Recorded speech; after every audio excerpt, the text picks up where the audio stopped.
Hello guys, welcome to my channel. So guys, आज मैं छोटा सा मिनी ब्लॉग बना रही हूँ। बहुत दिनों से ब्लॉग भी नहीं बना रही थी, तो आज क्यों ब्लॉग बना रहा है बोलने से, क्योंकि आज मेरा 18 आदमी का ऑर्डर आया है।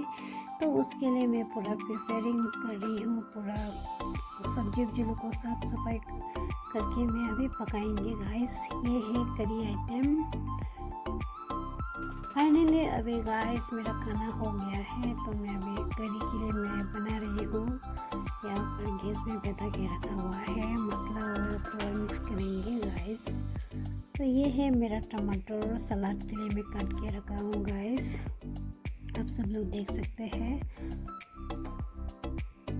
आज इतना ही था मेरा ब्लॉग इतना ही है गाइस। आप सब लोग को अच्छा लगे तो लाइक एंड सब्सक्राइब कर देना, और नेक्स्ट ब्लॉग में मिलते हैं। Bye bye.